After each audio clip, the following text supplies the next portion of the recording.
who has been to these red chairs before?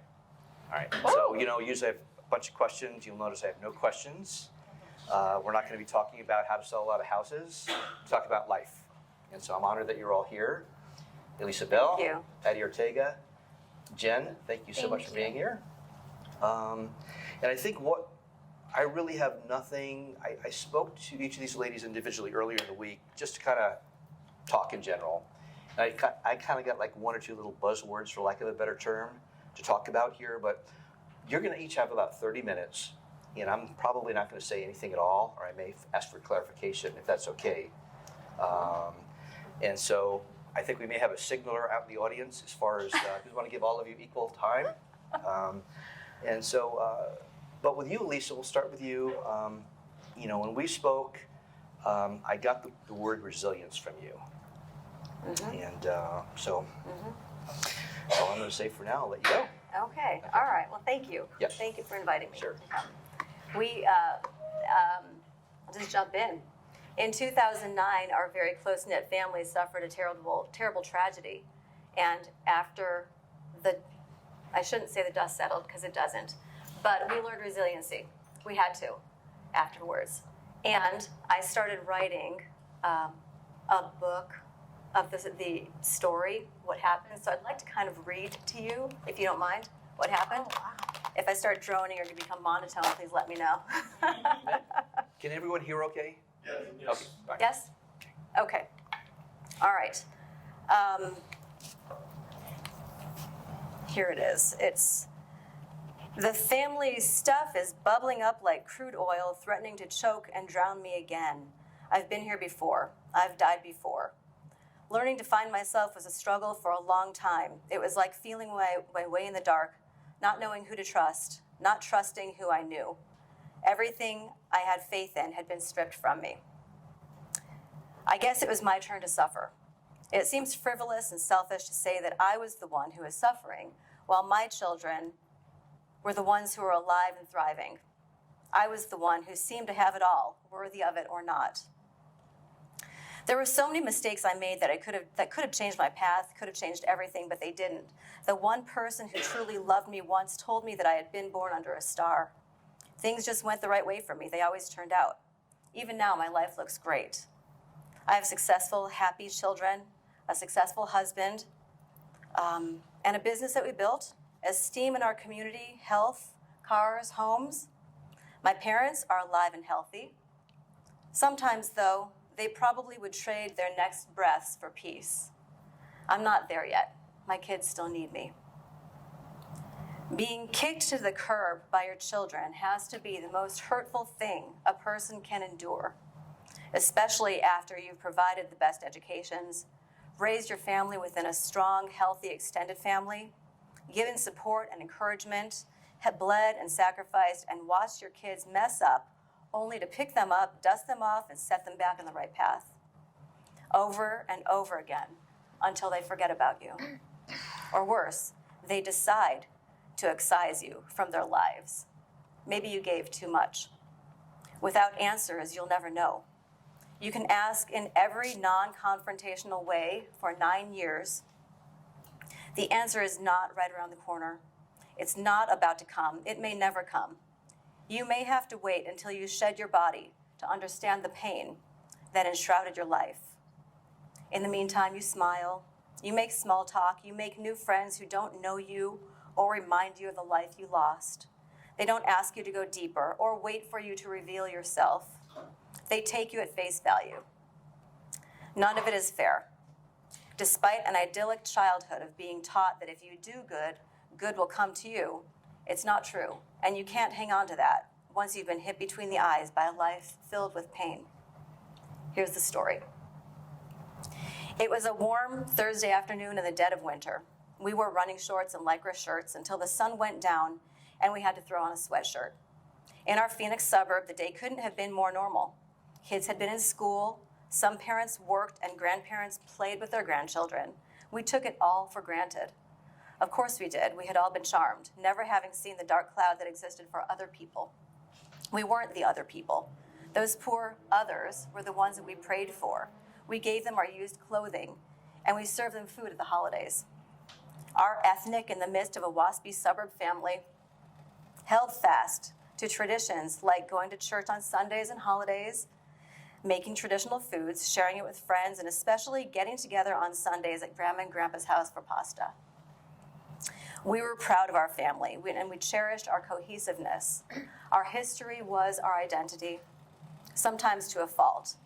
Sometimes words like enmeshment or codependence were thrown around by interlopers who tried dating one of the siblings. Either the newcomer didn't last, or they learned to keep their opinions to themselves. We were that family. We were protective and cohesive and charmed. What sort of a maniac flies down the road at 92 miles per hour at 5 o'clock on a Thursday past a Dairy Queen, headed for a mini-mart on a beer run? The maniac who ruined our Camelot did, and he wasn't sorry. In his drug-induced daze, he pushed his gas pedal to its limit, just as Grandma was pulling out of her quiet neighborhood, taking our family gem, the only girl on our team of family grandsons, home. Ellie was 3 miles from having dinner with her mommy and daddy. Her older cousins were all at soccer practice, ranging in age from 10 to 12 years old. Thank God they were all in the same field. When I got the call from my dad that there had been an accident, a terrible accident, that Mom and Ellie were on their ways to different hospitals, time didn't stop. I was propelled into a time warp, a wormhole. Somehow, instinct kicked in, and from where I stood on the sideline of one soccer field, I ran to my sister, who stood on the next field over. I yelled for her to take all 3 of the boys home with her. I had to get to the hospital. Mom had been taken by ambulance to St. Joe's. Ellie had been taken by helicopter to Phoenix Children's.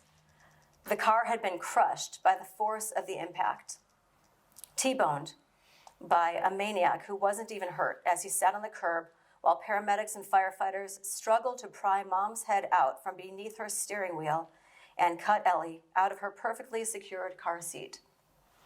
Ellie had not a scratch. She was 10 days shy of turning 4 years old. She had finger paint under her perfectly polished nails. Grandma and Ellie had been completing the final leg of the girls' day, the ride home. In my wormhole frenzy, I had to decide which hospital to drive to. Make a decision, Lisa. Make a decision, Lisa. That's all I had to tell myself. Somehow my car drove me to St. Joe's, where my mother was in some room, somewhere.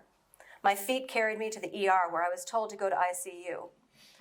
The guard dog nurses gave me no information. I looked like a teenager with my running shorts, sweatshirt, and ponytail. They told me to wait, but I wasn't a teenager. With my running shorts, I stubbornly stood at the nurse's station as everything inside my body churned and swirled and came loose. I simply, stubbornly stood. Then I saw Kathy, my sister's neighbor, whom I had met on several occasions at my sister's kitchen table, and she was drunk every time I saw her. Friendly, but always numbing something. In the ICU setting, she was on, in control. I walked past the guard dog nurse and took Kathy's arm, and I said, "Kathy, where's my mom?" She looked at me as if we had never met. Her name tag said Kat. "Joanne Strokio," I said. "Where is Joanne Strokio?" Kat didn't recognize the teenage-looking person who was begging for direction and something to cling to. She must have recognized the panic behind my eyes, though, because she took me straight to the room where my mother lay, with monitors and bright lights glaring, Dad standing by her side. Being the oldest child, I needed information. What happened? Tell me about my mom. Where is Ellie? What the hell? Mom was conscious, but that didn't answer enough. Don't get me wrong, I was grateful that she was alive, but the next steps were totally uncharted. In the following days, my mom improved and was transferred to a regular room, and we realized that her body would recover. Ellie's condition was another story. My sweet niece had been properly strapped into her car seat, and at the time of the crash, her little body had sustained not a scratch. Not a scratch. It was her brain hitting the inside of her skull that caused a swelling that would change everything. Firefighters cut her out of her car seat. She had one black patent leather boot on. The other one had been tossed out of the car and onto the road upon impact. She was emergency air evac to Phoenix Children's, where emergency surgery was done to remove a portion of her skull, to relieve pressure from her swelling, brilliant brain. My beautiful, almost 4-year-old niece lay in a coma for 4 days. Her parents, my brother and sister-in-law, who is more of a sister than an in-law, stood vigil, talking to her in hushed tones, in a dimly lit room to prevent her from being overstimulated. During those 4 days, we scrambled between hospitals, checking on Mom, checking on Ellie. Mom went home on day 4. That same day, my kind-hearted brother and sister-in-law had to make the grueling decision to discontinue life support for my blonde-haired, blue-eyed Ellie because her brain was dead. She had nothing to come back to. Her parents, who had done everything right, had been thrust into hell by a maniac going 92 miles per hour on a suburban street at 5 o'clock on a Thursday. The days that followed were dark, very dark and uncertain. We all wondered how this would change us. Our close-knit family had been hit hard. There was standing room only at Ellie's celebration of life. Family and friends flew in to offer their support, share our grief, and offer strength for us to lean on. The older cousins' soccer teams showed up in uniform to support their teammates and our family. The support was heartwarming and humbling, and we really could not have gone on without it. In the weeks that followed, investigations were done to uncover rate of speed, direction of each of the cars, witness testimonies, and then the hearings began. They lasted for over a year, and each time, in packed courtrooms, we had to relive the nightmare and see the maniac who killed our family. Ultimately, he was sentenced to 7.5 years in prison, and he would be imprisoned until he was 32. Not enough. The fallout is the point of this story, that grief never goes away. It becomes part of you. It becomes a part of your being. We didn't grow up with it. It hadn't been taught to us. It was thrust upon us, and now it was ours. We moved around so much when we were growing up because my dad was an insurance broker and he was transferred between states. So myself, my sister, and my brothers were always each other's best friends and support and social group, and we became very cohesive and we leaned on each other. When we finally moved back to Phoenix, we moved to a few different houses and then finally to the house where my parents would see all their grandchildren born. We'd have Sunday dinners, and we would see the dawn of a new millennium. It was a wonderful house, and moving all those times had made us cohesive. We always had to be each other's best friends and advocates. We belonged to our family, and our parents always taught us the importance of family and love and respect. All of the kids played in the backyard on Sundays. Every Sunday, we chose to go to my parents' house.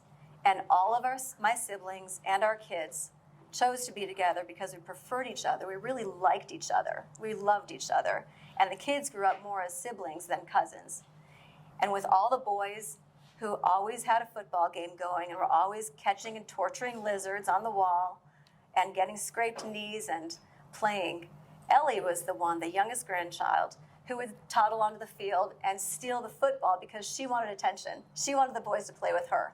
And invariably, the game would stop, and somebody would say, "God, the game's got to stop. Ellie's on the field." She would get the ball in an effort to have her cousins cajole the ball out of her hands so that they would tickle her or play with her or be with her. She was our mascot. She was our mascot. She was the referee of all the games and would tell the boys what to do and where to go. And she was almost 4 when this happened.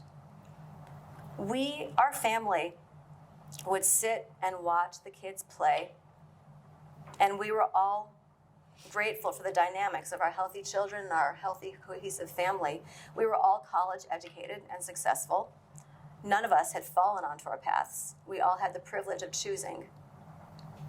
And we were happy, and our parents were proud, and our children were secure. And we were living in Camelot, and we understood. We understood that. We got it, that our good fortune was special, and we empathized with other people to whom bad things happened, who knew that we were about to join their ranks. I'm only glad that my grandparents weren't alive to see their family unravel. Even from the ether, even with their limitless power from beyond the grave, they couldn't stop the train.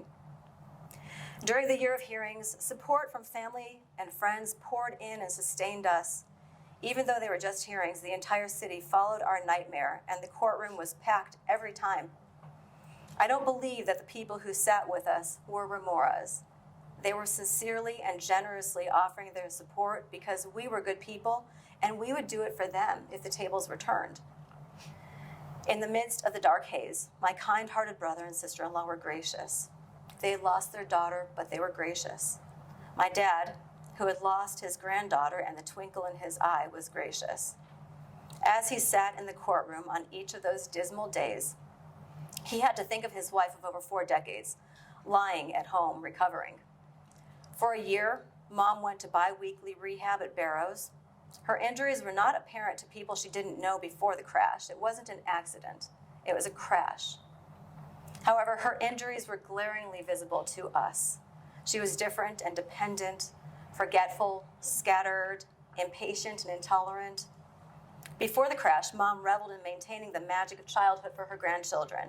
She read fairy tales, baked cookies, and perpetuated the kids' crazy, innocent, mysterious tales because she realized that one day, childhood fantasies would fade and the kids would only believe reality. After the crash, Mom rushed that one day and spilled the beans about Santa Claus, the Easter Bunny, and the Tooth Fairy to my then 9-year-old son. Her traumatic brain injury had changed her and us. The ripples never end. The butterfly effect is real. Theorists say that when a butterfly flaps its wings in one part of the world, the air moves to create a wave, which creates a current, which shifts the oceans, which affects the tide, and life on the other side of the planet is changed. The ripples never end. And for the next 10 years, we avoided talking to each other, seeing each other, feeling anything too deeply, for fear that recognizing a part of our true selves would churn up the memory of who we once were. The victims became the robbers. We fell into the trap of robbing our children of the benefit of a large extended family in order to avoid the pain of remembering our Camelot. And so the reason you asked us to come, Tom, was to talk about resiliency. After avoiding my siblings and my parents in order to protect myself, after a year of therapy for myself and my children, I went to the Chopra Center. We've discussed this, and started to heal. I went there broken, completely flatlined. Went there broken and learned the power of meditation, which has become the basis of my life, because every day I set myself up on a firm platform of compassion and empathy for other people and giving love, because we're all walking wound bags. We all have things that have happened to us. And really, our skin is only what we see. We're all connected on such an energetic level that giving love and feeling compassion and being empathetic to other people's plight is what has helped me heal, realizing that we're all part of the same whole. As far as resiliency, it's really important to teach kids resiliency early on, because things happen early on and they continue throughout our lives. And the only way to get through is together. So if we help each other heal and build each other up, we're stronger together. And so thank you for coming today and for supporting us. Mm-hmm. Thank you. Well, first of all, Elisa called me this morning and said, I've written this thing, and it's been, you wrote that a while ago, right? It's kind of ongoing. Ongoing. And I said, really, my intention with this whole thing is to say as few words as possible and do whatever you like, including you, Patty, and you, Jenn, as well, too. So, but knowing what you went through, I'm glad you read that. Because I wanted to make sure that we captured everything. And I, being a dad and a grandparent, I'm just sitting here still in disbelief, and that you had to endure that, being yanked out of Camelot, as you say,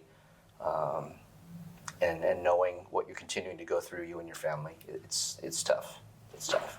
So thank you for being you. Oh, thank you. And does anyone have any questions or anything? This is a whole different format. So the format is we have no format today. Yeah. Yeah, and I'm an open book. Yeah, exactly. Does anyone have any tissues? Oh. Yeah. It's gonna. Oh. Okay. Yes, Brandon. How does meditation help? Meditation helps me to set my intentions for the day so that even though I might be rocked, I won't be broken. I spend time just centering so that I can connect to my source and connect to the people that I want to affect that day, making sure that I'm able to give the love that I want to give. I don't want to detract from where the mood of this room is right now, but as succinctly as you can, for those in the room who don't meditate or have this, I don't want to use the word stigma, but maybe mystery around meditation, would you maybe explain really what it is? Sure. Okay. Sure. My mom is holding firm to her Catholic faith. We all went to 12 years of Catholic school. And so my mom is holding firm to that, and thank God she has it, because with her, she doesn't remember a lot of what happened. So she needs that. She calls her contemplative prayer, her time in the morning is her contemplative prayer time.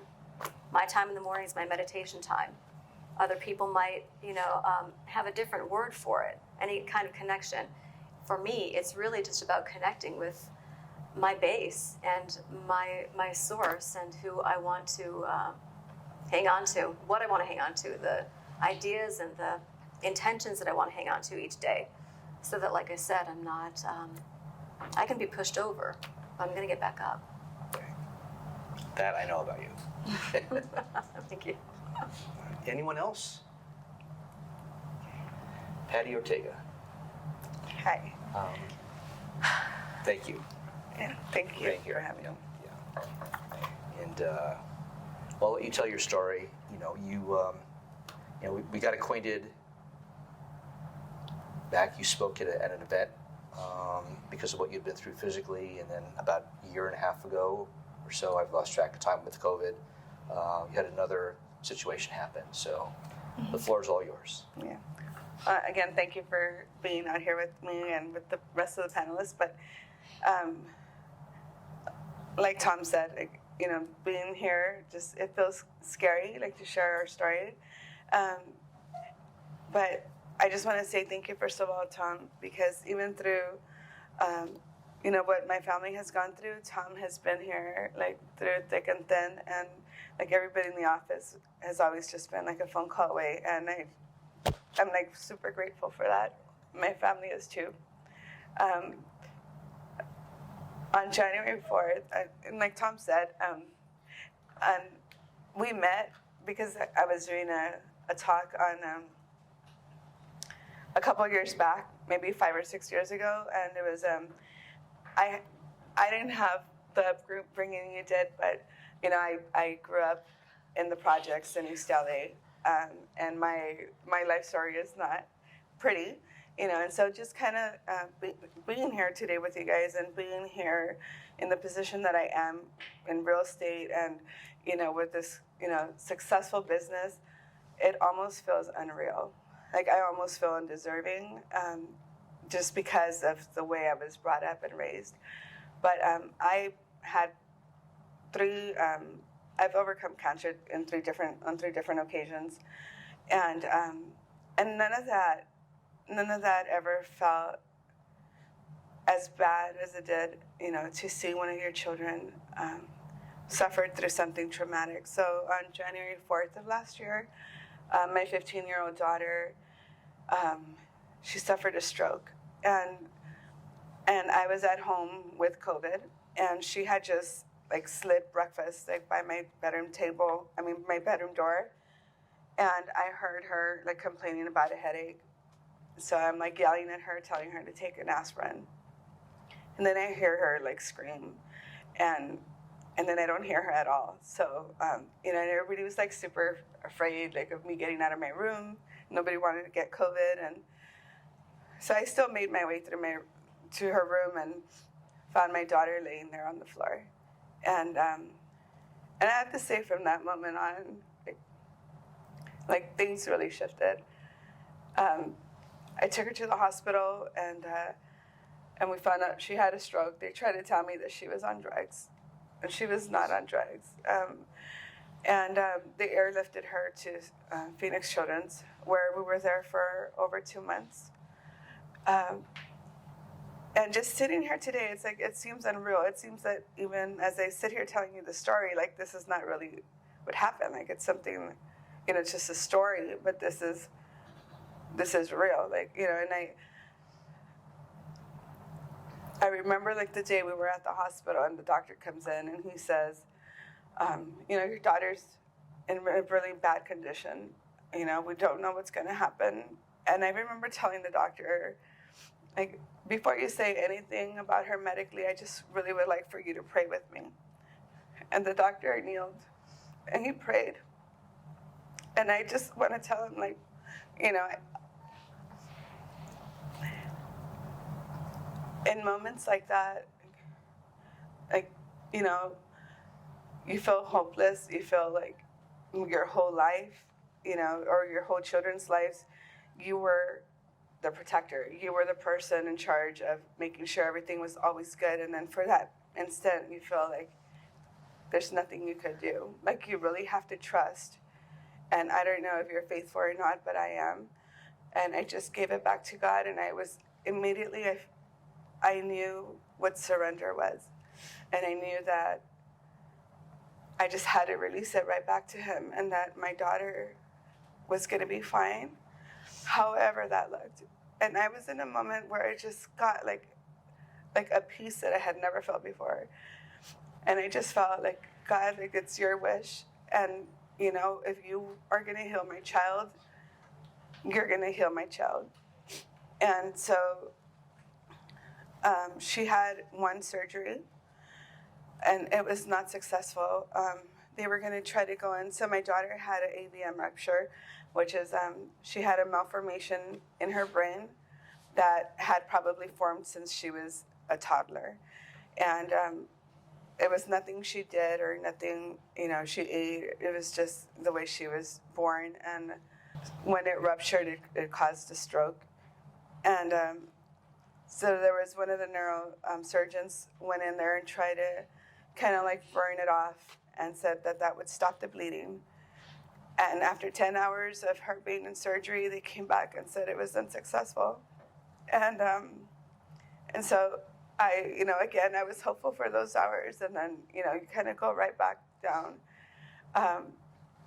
They did reach out to another doctor whose name is Dr. Lawton, and he was like the world-renowned doctor, neurosurgeon for that type of injuries. And he had never done surgery on a minor.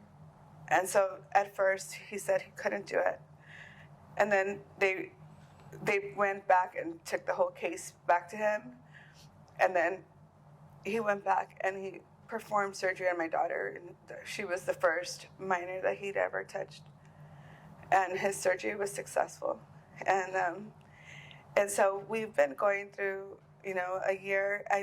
Now she's fine. Like, I could honestly tell you, I see her as perfect.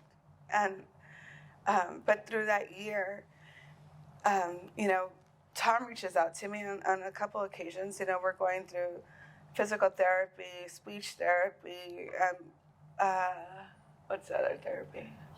I don't know. There's occupational therapy, and you know, and when we were in the hospital, the doctor was saying, you know, you need to prepare your home because she's probably going to go home in a wheelchair. She didn't have any sensation or movement on the right side of her body, and I'm like, okay, so you know, I was obedient.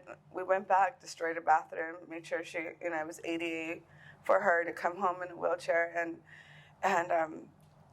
I think in the middle of that crisis, I think just being human, like my immediate thought was, I'm going to sell my house. I'm gonna cash out right now. I'm gonna go back into the system. Maybe go. I've never collected welfare, but I have had assistance. I said I'm gonna do that, and then we're gonna be okay, and I'll stay home with her for a couple of years till she gets better. I don't know what that looks like.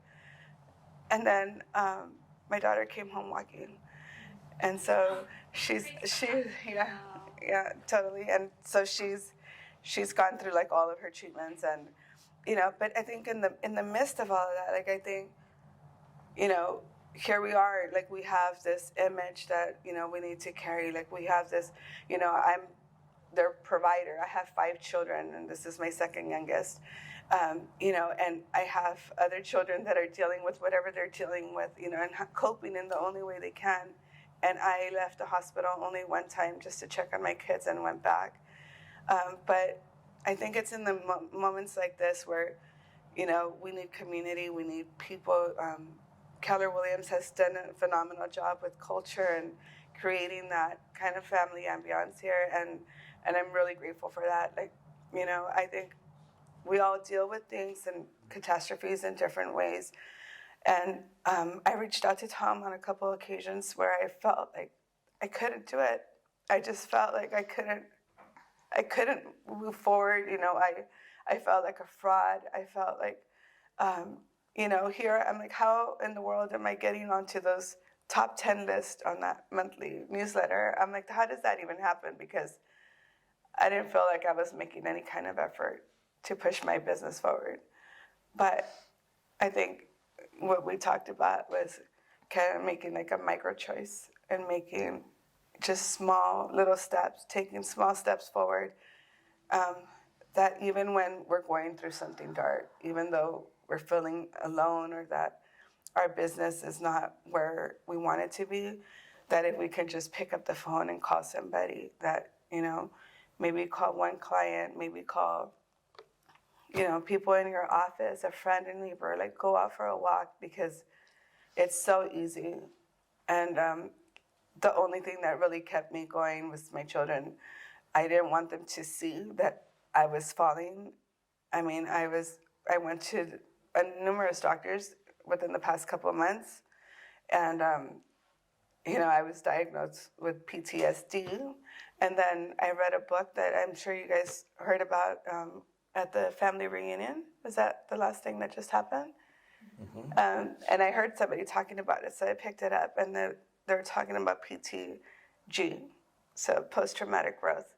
And it just, it made all the sense in the world for me. So I read it, and it makes sense. I'm like, I think we're always going to be at choice of, what to do next. Like, do we choose to go and continue and stay in the hole, or, I had every excuse and every reason to feel like I was that I was just destroyed, and that I have all of these excuses to be to not have to work, to not have to go out and knock on doors, to not have to make phone calls or send out emails. Like, I felt so justified. But then I knew that wasn't me. Like, that's just not who I was born to be. Like, I know that, like, I have walked many walks in life, and I think cancer, those were kind of easy, but like, to be here and to be in this family, to have the people that we have around us, like, it has made like a world of difference, because I tend to seclude myself a whole lot. And then I realized, like, now just knowing that when I'm in that kind of a headspace, that's not good, that I need to reach out, that I need to call. And everybody here, like, there's so many of you that have been, like, really kind and reach out. And sometimes I feel like a jerk because I won't respond, or, and there's just, like, so many things that I don't even understand that go on through my brain, but then I see my daughter, and I see her now.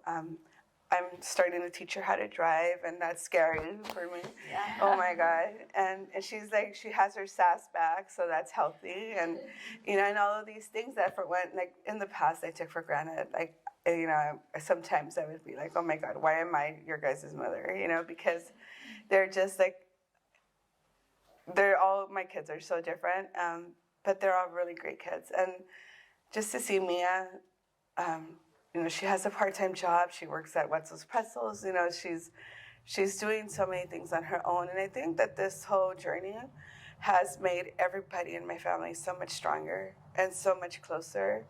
And, you know, I think we now realize the value of like the moments that we have together, because we didn't before. Before, you know, I would run around work doing whatever all the time, and I would justify it, you know, my absence by bringing my kids a gift, by taking them out to dinner, by spending this magical weekend somewhere, you know, and the truth of the matter is that none of that matters to me as much as the time that we spent with our family. And there's like no money in the world that I would replace that with. And the beauty, I think, of it all is that as you continue to grow through dark moments like that, you know, we do become more resilient. We learn so much about who we are, and it's just so bizarre. Like, I can't even do the math and tell you, like, how am I making more money now than I ever have, and I'm not working half as hard as I used to. But I think what happens is, like, you start aligning yourself, like being with the right people, around the right people, doing the right thing. To me, I think God's plan for me has been written, you know, way before I even thought about it. And, you know, I just feel like this growth, like who we are, even through adversity, like, you know, it really continues to shape us. You know, I have deeper connections with my clients. I have, you know, way more interesting conversations with them than I had before. Before, I was so superficial. It was like, it was not a pretty sight. Like, if I was to go back in time and recollect conversations that I had with my clients, it was very transactional. And now I think now just getting into other people's worlds and feeling compassion and empathy for others, it makes it makes me feel, you know, a lot better and a lot more worthy of everything else that comes our way. And so I just wanted to share our blessing.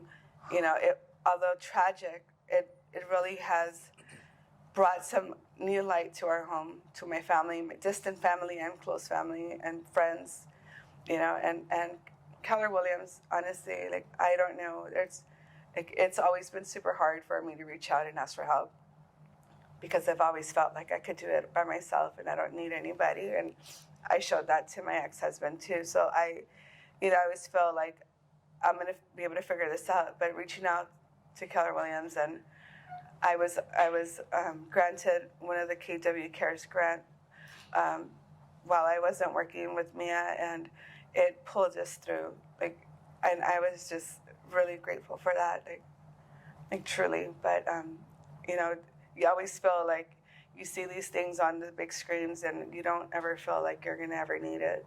But just know that if you do, that everybody's here is so accessible, and that, you know, everybody goes through different storms, and it doesn't have to look like mine. You know, everybody's goes through trying times, and that Keller Williams is there for you in so many ways. And I'm just like beyond grateful for all of you that contribute and those that don't. Like, it's amazing, like, for you to be here as family. Thank you. I like, I'm glad you brought up the term micro decision, because I'd never heard that until 2 days ago when we were talking. It's really true. You know, if you share with me, like, some days you can decide to maybe roll up in bed and not do anything, or if you're feeling down, or choose to call somebody that may pick you up. And if you don't make that call, and then you make another bad micro decision, then suddenly you've made one gigantic bad decision that's going to be a lot harder to pull out of. So the lesson to you, from me, Patty, that I've gotten from you is your openness to just being open. Yeah. And when you're feeling down, reach out. It doesn't matter to whom. Anybody that can help you, you reach out, right? And you've just been a blessing. I mean, I just, knowing all of your stories, I just sit here and just shake my head. And I'm watching Jenn, because Right? Eh, You gonna be able to talk, Jen? I'm gonna try. I didn't know this was the hardest seat. So thank you guys for being here, and thank you ladies for going first and letting me get my tears out. But my story kind of has similarities to both of yours, and then has its own unique, story as well. And I'm sure that each of you are kind of sitting in that seat thinking the same thing. You can draw inferences, you can feel things and think things and say, oh, I can relate with that. But it's not your story. And for me, so like I kind of grew up in like the greatest childhood. I mean, my parents were divorced, but I had a great family. I did everything right. I was, smart. I got good grades. I was involved in sports. I was just like always that overachiever, always doing the right thing to make everyone else, proud and happy. And then that in turn filled me. And to be honest, I'm not even sure what I'm going to tell you because my story starts way, way, way before the story I think I'm going to tell. But at 19, I made a decision that kind of rocked my family, and I got married.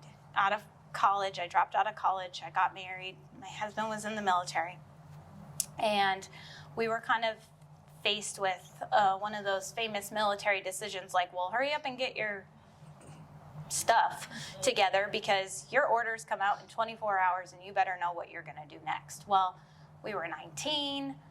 We thought we had our whole lives ahead of us, but any amount of time apart wasn't a good thing. So we rushed and got married at a justice of the peace. I drove 12 hours overnight by myself. It was my little sister's prom. And I remember me saying to my parents, like, can't you come? And they were like, no, it's her prom. I said, it's her sophomore prom. Like, so long story short, they were not happy. They didn't support that. I drove 12 hours overnight. We were waiting on the court steps at 7 a.m. We got married. And I thought that was the best, greatest thing that would ever happen. Well, fast forward 10 days, actually the morning after we got married, his orders came in. And they were an unaccompanied tour to South Korea for a year. I was 19, I thought I knew it all, and I was like, okay, well, I called a travel agent, and I booked a ticket to South Korea by myself. That tells you a little bit about who I am. It took me 2 days to get there. There were so many layovers and problems, and it was before cell phones. I wasn't even sure if he was going to be waiting there to get me. I got an apartment outside of base. He couldn't live with me. I was just like, here's me, right? Long story short, fast forward, we got pregnant. We were so excited, and I found out that I am not a good pregnant person. I was sicker than a dog. I had something called hyperemesis. We were 4 hours bus ride to a hospital. We were 18 miles from the DMZ. And if you know much about world history, this is 1997. So it was still a very hard, tough place. The sirens were going off every night. I was living by myself. I had no idea if we were like being attacked or like what that meant or whatever. But long story short, I had a baby growing inside of me, and I was very, very, very, very sick. I made the decision at 3 months pregnant to come back to the States and get the care that I needed. And at 3 months pregnant, I weighed 102 pounds. So I was very ill. I spent the next 9 months just, doing everything I could do to carry that baby and make sure, at the time I didn't know if it was a boy or girl, but she is my 23-year-old daughter named Taylor. And I carried her 2 weeks past. And just, that's where my story really started. But I think just really quick, I'm just going to say, so that marriage, 9 months of him being overseas, turned him into an addict and an alcoholic. And I took that 3-week-old baby in the middle of the night and I fled. we moved. I called my parents. I told them I didn't know what was going on, but something was really bad, and I needed help, and they got me out of there. And pretty much since then, I've been a single mom most of my life. When she was 6 years old, I met my second husband, who's also military still to this day. So he has served 21 years. My younger two, which are his kids, which he adopted, my oldest daughter. So all three of my kids are his. He is a great dad, and he loves them very much, but his career has come first, in the sense of, the government literally owns him. So we have moved and moved and moved, and whether I was married or not, it has really been me holding everything together. So my oldest daughter is 23, then I have a 15-year-old daughter and a 13-year-old son. I lost two babies in between the 23-year-old and the 15-year-old, and then I almost lost my 15-year-old daughter. They actually asked me to medically abort her after I lost the other two, and then my son is autistic. So put it all together, I feel like my story started a long time ago, and I really feel like my faith has put each step in front of me without me even knowing it. I feel like I've been more prepared for every bad thing that's happened because of a bad thing that happened before it. And so fast forward, I was the advocate for my son. He didn't speak until he was 3. And a lot of people said, don't put that label on him. Don't ask for that help. Don't go through the system. Like, you're just setting him up for failure. Long story short, that advocacy that I learned with him has become my really full-time job with my 23-year-old now. And so fast forward, she joined the military when she was 16, signed on the dotted line. We had to sign for her. She shipped out 2 months after she turned 18, and she had the world by the horns, so to speak. Smart kid, went in the military, could choose any job she wanted. She chose to be a hospital corpsman and a dental tech. It's one of the top 3 hardest jobs, and she was a dual major. She had to go to school for a very, very long time.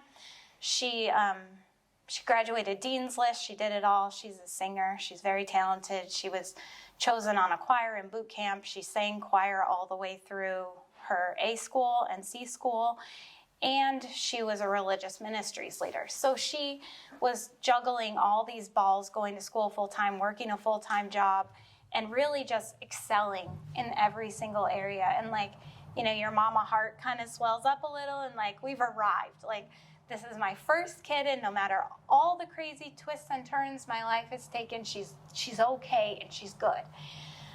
Well, fast forward to she graduated from her A and C school. She was stationed in Virginia Beach, Norfolk. And I thought, yes, thank you, God. My kid is not going to Cuba or Dubai or Japan, all the other places that all her classmates were going. Mine was going to Norfolk, which, funny enough, her dad was stationed there. But he was deployed. So he was like, well, this is great. She can live in my house. All is well with the world. Until she showed up on base for her very first day. And she didn't have a car or anything yet. She didn't really have her life settled.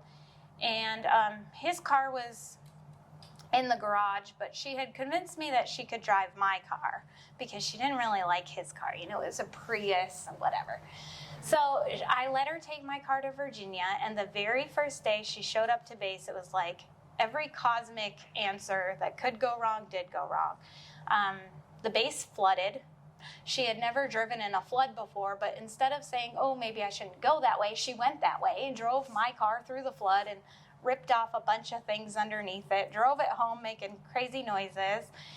and called me to tell me, Mom, I had the craziest day. Like, I got detained, I got thrown down on the ground, I got searched, I got like held. Basically, long story short, she went to check into her command and the MP stopped her. Something about her file matched someone that had some active warrants. So she was in dress whites to show up, and of course, like, number one was like 5 hours late for work, because by the time they found out it wasn't her, they had to militarily, escort her to the captain of the ship, the admiral, and tell her, like, sorry, we messed her all up, but here she is for her first day at work. Well, so that was her first day, and she ruined my car in the meantime. So the second day, she decided she had to drive her dad's car, and that morning is a morning that I will never forget, and it's probably the most powerful testimony in my faith. I think it will be for the rest of my life, unless God has some crazy other plans. But at 1:20 in the morning, that morning, I woke up just alert. I could not sleep. I was not tired. I literally woke up out of a sound sleep and had no idea why. And I had grown to a point where when things like that happened, I would start praying. And I would just pray. I didn't know for who or for what, but I would pray. And so that morning was no different. I started praying. And I didn't get out of bed. I just prayed. And then at 5:20 in the morning, so 4 hours literally to the dot, my phone rang. And I looked at it. It was my daughter. And I thought, I just immediately, like, something's not right. Like, why is she calling me at 5:20 in the morning? So I answered calmly, trying to be, mom. And who was on the other end of that call was not the daughter that I knew. She was, her speech was very slurred. She was speaking very slowly. She sounded like she was drunk. She wasn't making any sense. Her words were out of order. She was making noises instead of words. And as I kept trying to listen deeper, like you're trying to push the phone closer to understand what's going on, I heard sirens. And I thought, Taylor, where are you? And she couldn't put a sentence together. It's like, ugh, gooey, warm. And I'm thinking, like, you're not making any sense, but I didn't want to upset her and say that. So my first instinct was to just keep her talking on the phone until those sirens, I could hear them getting closer. And she was telling me she could smell smoke, and she didn't know where she was. She didn't know what she was. She was, like I said, it was just a very weird conversation until someone basically on the other end said, we're a paramedic, we're going to hang up the phone now. And that was all I knew. My mom and my kids were actually down in Norfolk. They had driven down with her the week before to get her settled, and her birthday was about 5 days away, 5 days before she turned 19. And so I immediately called my mom. I said, I don't know where Taylor is. I don't know what happened, but something's really, really wrong. I'm on my way. So drove to Norfolk. Basically, Taylor walked through the door back to my ex-husband's house. An hour and a half later, my mom said, what are you doing? What happened? She's bruised and cut, and she's not making any sense. She's, passing out. She just had a ton of, symptoms, I guess. But she said, they sent me home. I got to go back to work. I got to be to work in an hour. I'm like, my mom's calling me. She's like, what do you want me to do with this kid? She's not okay. I said, get her to a hospital. Because as a mom, my ex-husband's been in the military for 20 years plus. He's a chief. He's had a great career. And I couldn't get a hold of him. He was on the other side of the country. He was deployed, but I knew something was wrong. You send your child to the military and you expect that they're going to take care of them. And here I was with my daughter who had been in an accident, which is all I could get together, that they wanted her at work in an hour. And my mom took her to the military hospital. She knocked on a neighbor's door and asked them if they could drive her, and they did. And the doctor asked her a couple of questions and, gave her Tylenol with codeine and said, "See you at work." And I got there that evening, and she was just not okay. There were major, she was having a lot of nerve damage and pain and tingling in her extremities. Her speech was not right. She had no recollection of the accident. And they made her go to work. She passed out on the floor they had a chemical spill, and she passed out, and someone had to drag her out of there it was just thing after thing after thing. And the part that, as mom, I want to call up her, her chain of command, because this kid works for the medical department. Who in the world is letting her stand on duty? And to punish her, they gave her a 24-hour duty. And it's okay, but you don't do that, by the way. You don't call the chain of command, because then bad things happen. So I waited until I could get a hold of my ex-husband, and really, I said, I don't understand. They're not telling me anything. They're acting like she's fine. She's not fine. This ended up being a very lengthy, this accident happened at the end of August, and she ended up asking many, many times to get medical treatment. So to this day, she never received any care when she was in the military. So she asked, she went through all the proper channels. They kept denying her treatment, and in ways that people are telling me it's unlawful. There's no way that they can deny treatment. Well, they did. And long story short, my daughter ended up basically giving herself up after going through these long-standing symptoms that she was having, 4 or 5 migraines a week, just completely incapacitated, couldn't stay awake, all these things. And every time she would raise her hand, she would get punished. It was that's not the right thing to do kind of thing. So she ended up giving herself up and went to a lieutenant in medical and told him that she was depressed. And they discharged her. Within 4 months, she was home. And basically everything that we had been told was kind of a lie. She wasn't even considered a vet. There was just all this stuff that was going on. Well, long story short, what ensued, and understand that I'm in New York and she's in Virginia, and I was knowing that she was having long-standing symptoms, but she wasn't 100% honest about what was going on. And so it wasn't until the following February when I actually got to put eyes on her.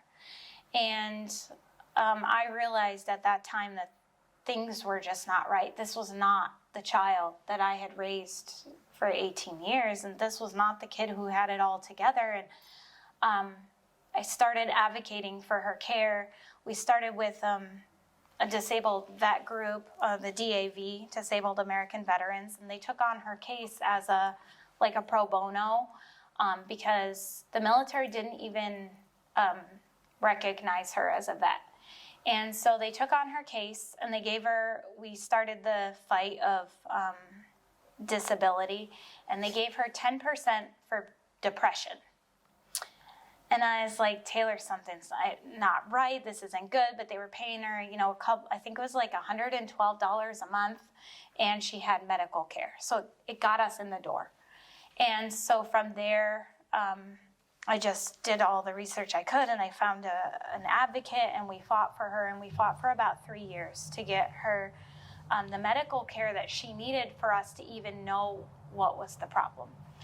And going back to that morning, so I don't know all the details, and I don't know if I ever will.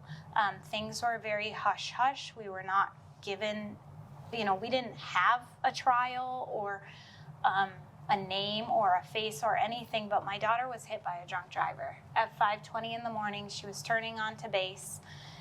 She was in a lane. She was in the middle lane, trying to merge to the left lane to turn left. She was stopped in traffic, but her car was part in one lane, part in the other. Turn signal on. Car came airborne from the other direction over the median, hit her, and left the scene. We do not know who was in that car, or we don't even know if the authorities know who was in that car. But my daughter is 5'1" and 102 pounds, soaking wet. So the entire impact of the accident hit halfway between her driver's door and halfway between her driver's front tire. There was not a scratch on the car in any other place. She was driving a Prius, and it broke the A-pillar. That's how hard she got hit. Her head bounced off the front window, the back seat, and the side window. Like I said, it took us almost 3 years to know what that meant. She has a traumatic brain injury. She has PTSD. And she functions at about a 15-year-old. There's a lot of things she can do. There's a lot of things she's overcome. She's better off than they said she would ever be. But there's a lot of things she can't do. And so I work from home. I am her 24-hour, 365 caregiver. We fought through the VA disability process. She is 80% service connected with PTSD and a traumatic brain injury. The depression never even entered into it. And I'm not going to say she wasn't depressed, because she was, but that really just opened the door. It was never the issue. It's just what she said, because she couldn't get help. And over time, with an injury like that, yes, depression has become a very real thing. I'm happy to say that she's not she doesn't live in that world. She's not suicidal. There's nothing like that. But she was so damaged from, that accident and the treatment of her injuries that, like, we don't know.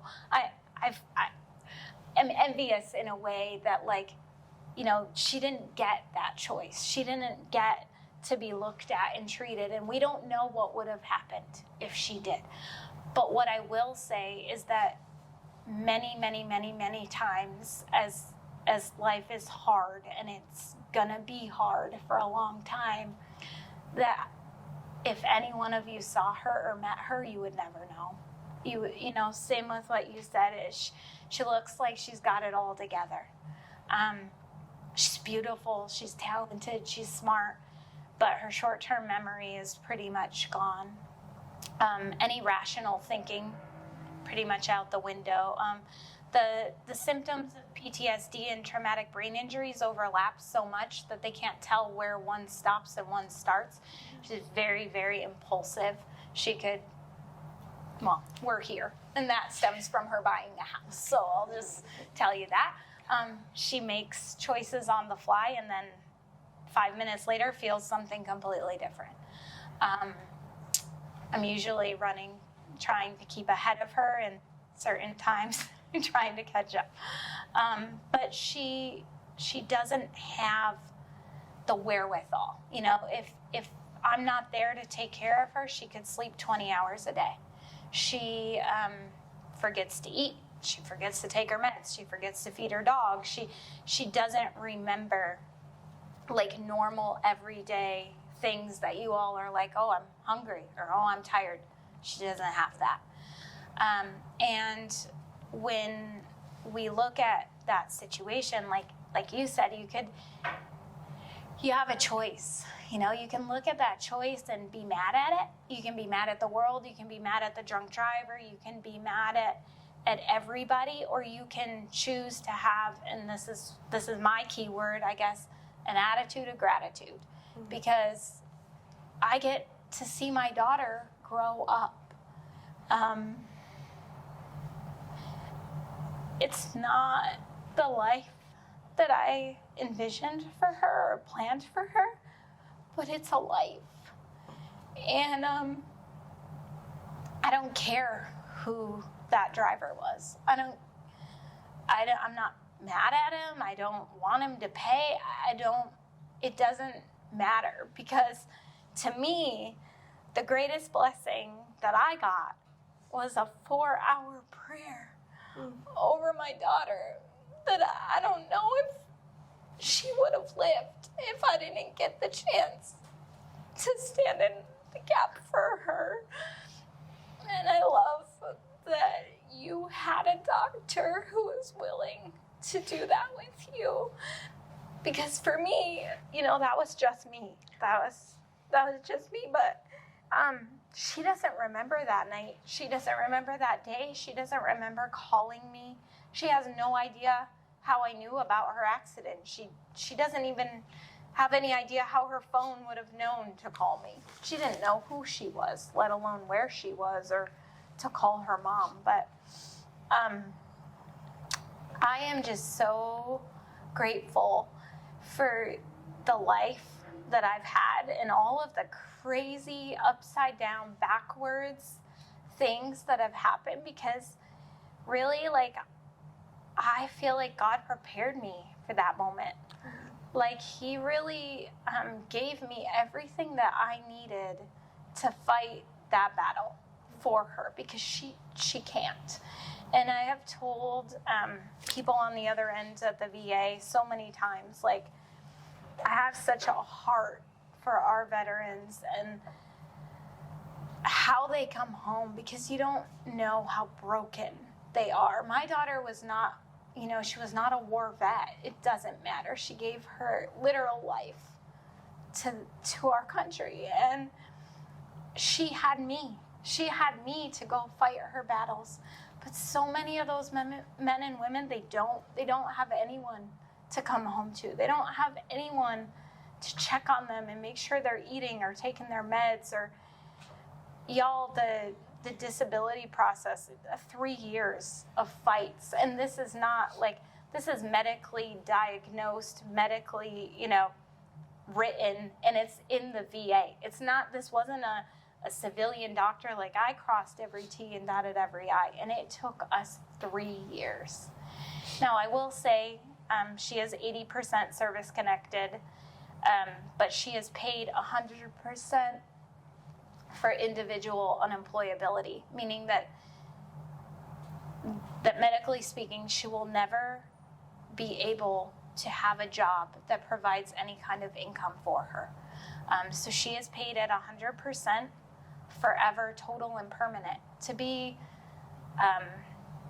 19, 20, 21 years old when we were going through the process, they told us that would never happen. They said she would have to go through it every 3 to 5 years to keep her status.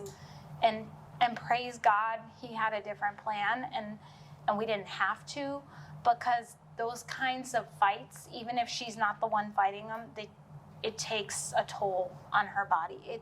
She can't even, we had a 4-hour interview with the VA 2 weeks ago. She was down for 4 days afterwards. It is so much. And so I'm just really grateful that what we've been through we were equipped for. Maybe not what we asked for, maybe not what we planned, but we were equipped. And I think that our stories, the reason that I'm up here, and I'm sure these ladies are up here, is to just encourage you and help you and show you that whatever you're facing, it's not the end unless you choose it to be, that your story might be written for you, or parts of your story might be decided for you, but it is your choice where you go from there. And I see beautiful blessings come out of really horrible circumstances. And if you change your perspective, then I think you change your life. Thank you. So I got, when we spoke a couple days ago, the whole grateful thing. And I'm kind of shaking my head wow. That's strength. That's strength. Anyone have any questions, comments? not your normal red chair interview, was it? No, but I'm grateful for all three of you. First of all, that I get to know you personally. Likewise, thank you, Tom. And for just being here and sharing, because at the end of the day, we're real estate agents, but we're more importantly, we're human beings, spiritual beings more than anything else. I mean, Gary Keller's always said we're spiritual beings living in a physical reality. Yeah. And it's cool to work for a company where the founder believes that. But at the end of the day, whatever you believe, it's just not all about selling houses. Does that make sense? Yeah. Thank you so much. Thank you. Thank you. Thanks. Thank you.